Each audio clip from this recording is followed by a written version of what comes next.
So here we go. Let's just say your name first. Gene Dayton. Gene Dayton, and you're the founder of? The Breckenridge Outdoor Education Center and the Breckenridge Nordic Ski Center, where we are right now. And the Breckenridge Outdoor Education Center is a nonprofit?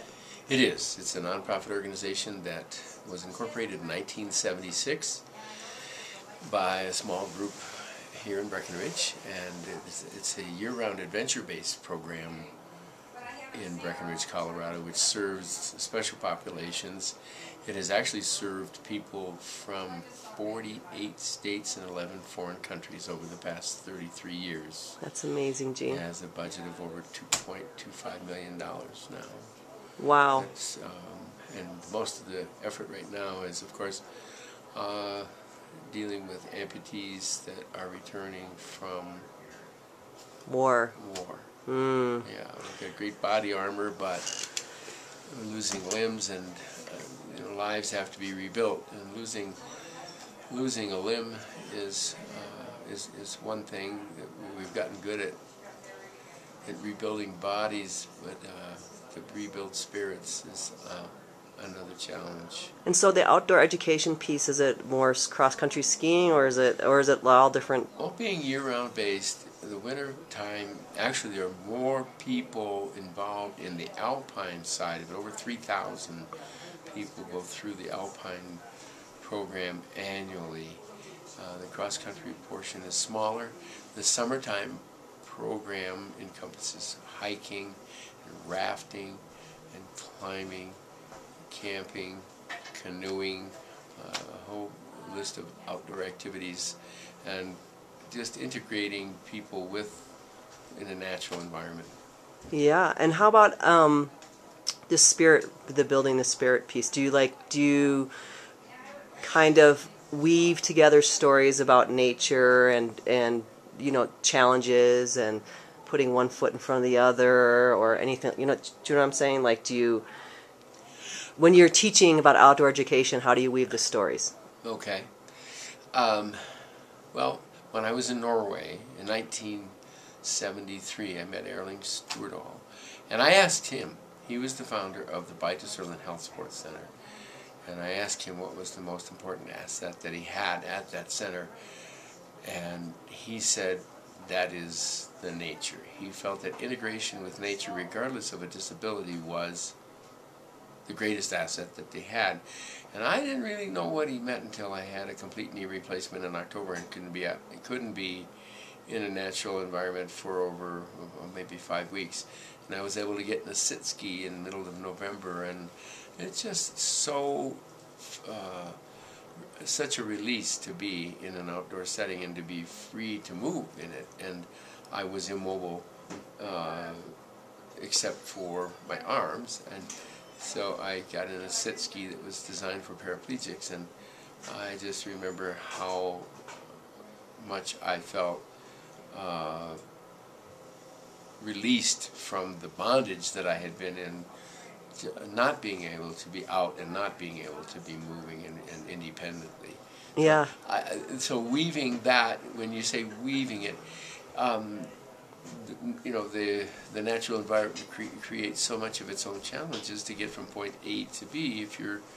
And this is much the same as the outward bound philosophy, that growth through challenge and stress in a natural environment.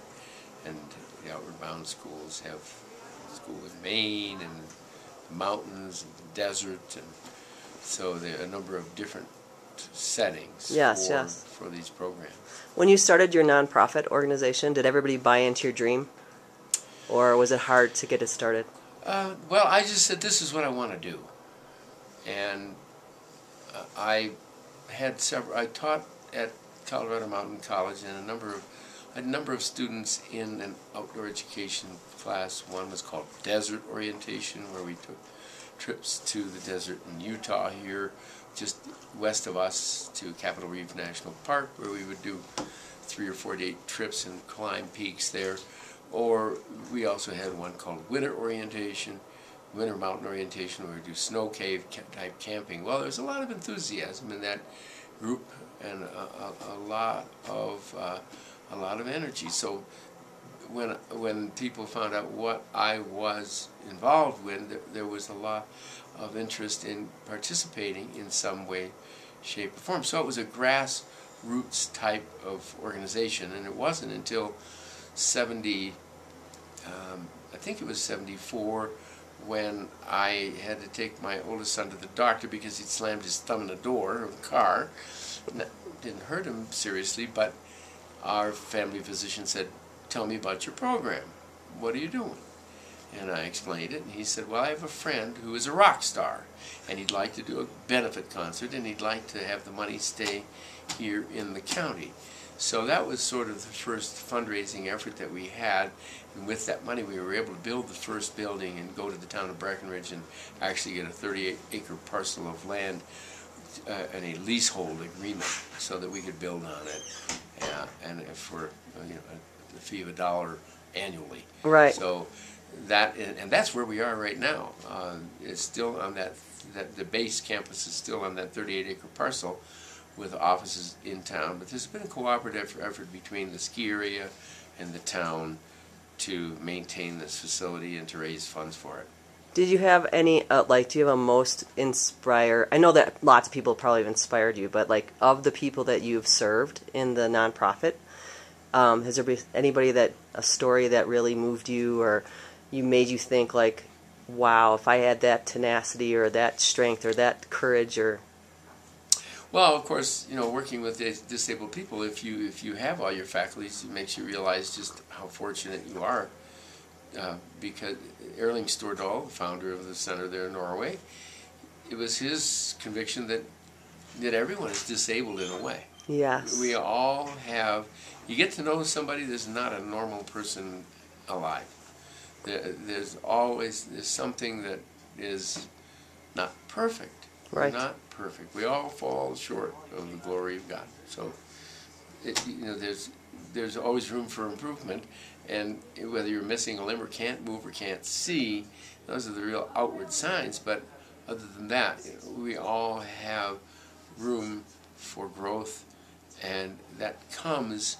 It doesn't come by being comfortable.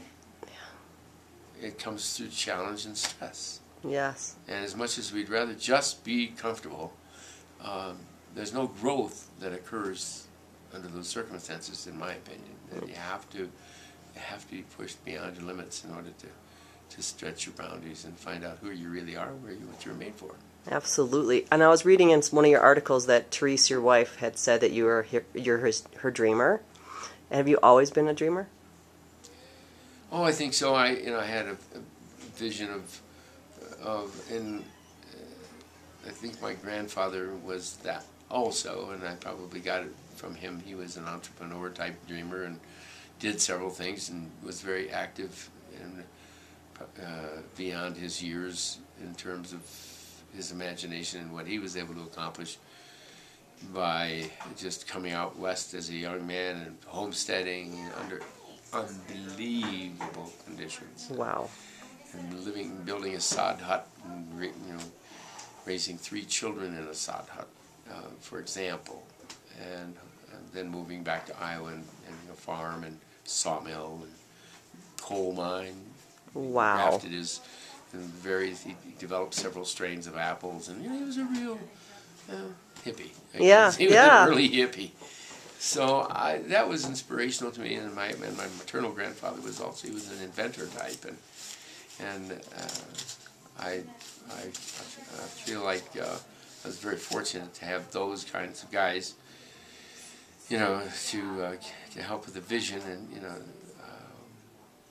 I like the quote, something to the effect that we stand on the shoulders of giants who gave us the vision in the first place. So I feel very fortunate because you can't choose your parents and you can't choose your grandparents. So I feel very blessed to have those people around me. And now the norm is not a mother and a father and a son and a daughter. It's a mother raising 3 children, and the father's either gone, absent, dead, missing, divorced, or not interested. Unfortunately, that's the norm. Right. So we need to provide opportunities. We had 51 children, 7th graders from Denver come on Monday to the Frisco Nordic Center, and only 2 or 3 of them have ever been to the mountains. They've been looking at them all their lives, but they've never had the opportunity to go there. So they had that opportunity to come and to experience cross-country skiing and snowshoeing in that kind of an environment. But there need to be more activities and opportunities for them, and unfortunately, most of the people who really need it cannot afford it. Right. So that's why fundraising efforts for organizations like the Breckenridge Outdoor Education Center are so critical. And in this great recession, everyone knows it's even tougher. Yes, yes. Have you been to a point like I told you about the Inspiration Cafe, my nonprofit. We've been times where we're like at the bottom of the barrel, just, you know, writing checks out of our own checking accounts, all the way to being really flush, you know, at one point. And it's like a rhythm of business, you know. Sometimes there's low points, sometimes there's high points. Have you really struggled like with the financial end of it? Well, the BOEC has never been flush. Even though it has a budget of $2.25 million right now, much of that is in kind. Then donations from the ski area, for example, the Breckenridge Ski Resort is in, 6 figures with just lift passes alone. Mm-hmm. The town of Breckenridge has 2 parcels that they are donating to the center, but they still serve thousands of people, and many of them are scholarshiped. It's always been a financial struggle, but and especially in a day and age like this, where if you're going to have an organization like this, you have to have a strong leader. And to get strong leadership, they have families, and they have to be paid, and they have to be paid well enough so that they can provide for their families without taking outside jobs, so they can focus on what they are trained to do. Yes. And that's where we are right now with the new executive director, Bruce Fitch. He's been with Outward Bound for 28 years before he came to the BOEC 3 years ago. Been doing a fabulous job, and we're lucky to have him. But they have an internship program of 12 people that come from various colleges and universities throughout the country. Every quarter, there's 12 new people that come and get trained in whatever aspect of programming is taking place at the time, on the season. So that's another way that they've been able to survive, is they have a lot of volunteer help, and a local volunteer base, a local volunteer coordinator, a development director, program director, course directors. Yes, yes. So the expenses are up there. So it nearly failed early on several times, you know, and it's probably going to face that sort of thing again here. So that's why we try to keep ahead of the game, try to keep ahead of the curve with a fundraising effort. Right, and when you were thinking that it was at that low point, how did you band together your board and kind of inspire people to you know, give one more try? You know, this could be it. This could be the next shot. Because I know that that's a challenge when people only see the problems and they don't see this, you know, like another way to find a solution. Well, fortunately, I have to say this, that we had people who really believed it and really went out and were willing and did open their own checkbooks to make ends meet. Yes. In those times. Yes. That really, guys that believed in it enough that they were willing to make personal sacrifices. They were passionate enough about it to suffer for it. Yes, yes. And in that case, suffering financially. And do you feel like the people that you surround yourself with are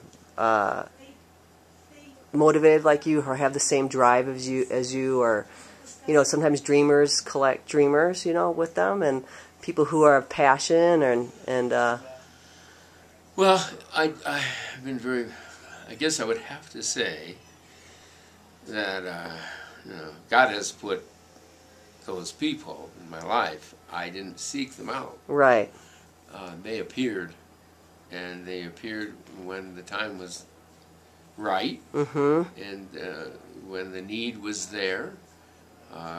Even within this organization, you know, we've had people with more degrees than a thermometer And what are they doing? They're teaching skiing and training for the next Olympic Games. Why? Because they believe in it. They have a passion for it. A 5-figure income or a 6-figure income isn't important to them. It's the quality of life. So quality of life is a big thing. Yeah. So that's why I think that we've been very blessed to have the kind of support that we have. Do you have like I have a meditation practice sometimes. Do you have a spiritual practice at all? Yeah. Well, yeah. I read this. I read. We're doing a Bible study now. I'm usually involved in some kind of study, small group, growth group experience. And right now we're just finishing a book called 1 Month to Live or 30 Days to Live. Oh, wow. And it's very motivating in the sense that people who find out that they have a short-term left make value changes and behavioral changes that are lasting. Yes. They only have a short time, but most of all, it isn't going and drinking on a beach. It's getting right with God and getting right with people.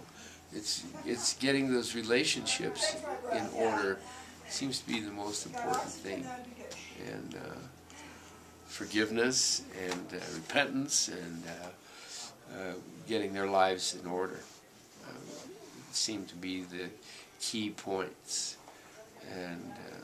And also leaving a legacy and passing something of lasting value to future generations.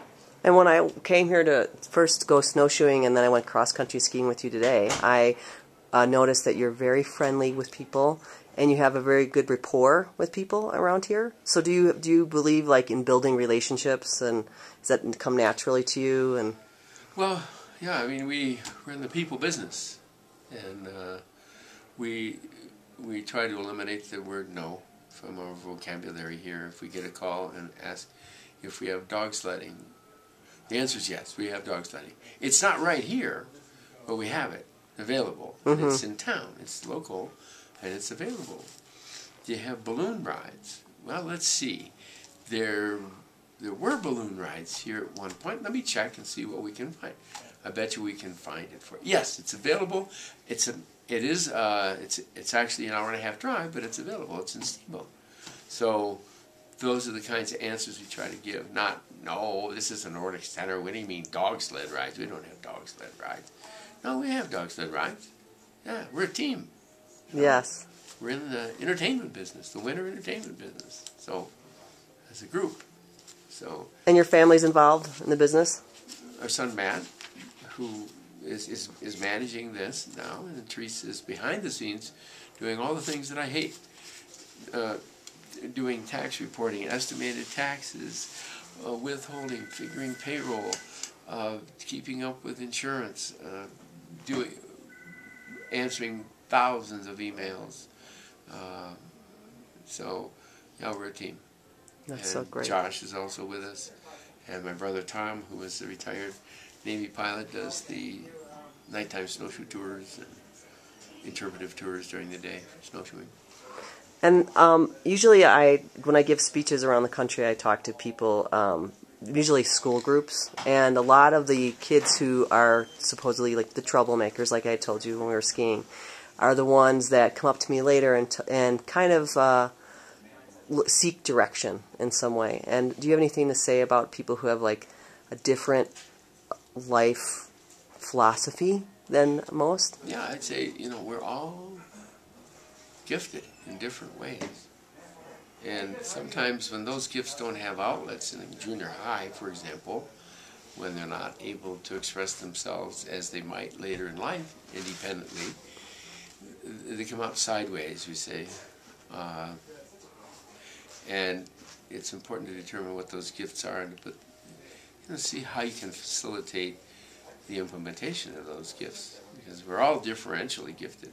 Here, we have people whom we would not put in front of a customer at all, ever, for any reason. but they're the best groomers you could ever ask for. They start at 3 in the morning, and we weren't sure that one of our groomers could even speak for the first several years because he just was more or less monotone and in grunts and very simple language. He's a brilliant guy. Mm-hmm. Just is different.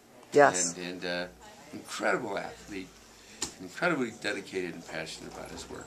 So Great. just got to put people in the right spot. They'll find their gifts. Find out what the gift is. Any lasting? Yeah, I recently, part of this small group study, we were introduced by way of a video to a man who was born without arms and without legs in Melbourne, Australia. He's 23 years old, and his nickname is Nick Wojcik. He's got a very difficult last name, but if you Google "no arms, no legs, no worries," you'll find him.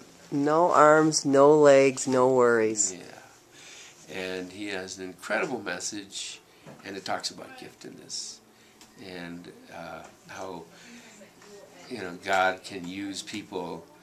And he questioned when he was 10 years old whether he had a purpose, whether he could be used. But he's a motivational speaker who has changed the lives of hundreds of thousands of people through his message. So I guess that would be, he's one of my heroes, for yes. sure. And I would recommend it if you have a chance. Okay. Look him up. I'm going to look them up. And are there any books or anything that you... 30 Days, 1 Month to Live is an incredible book. Book, okay. Yeah, incredible book. All right. Yeah, they go together. Okay, great. Thanks for giving me this interview. Appreciate it.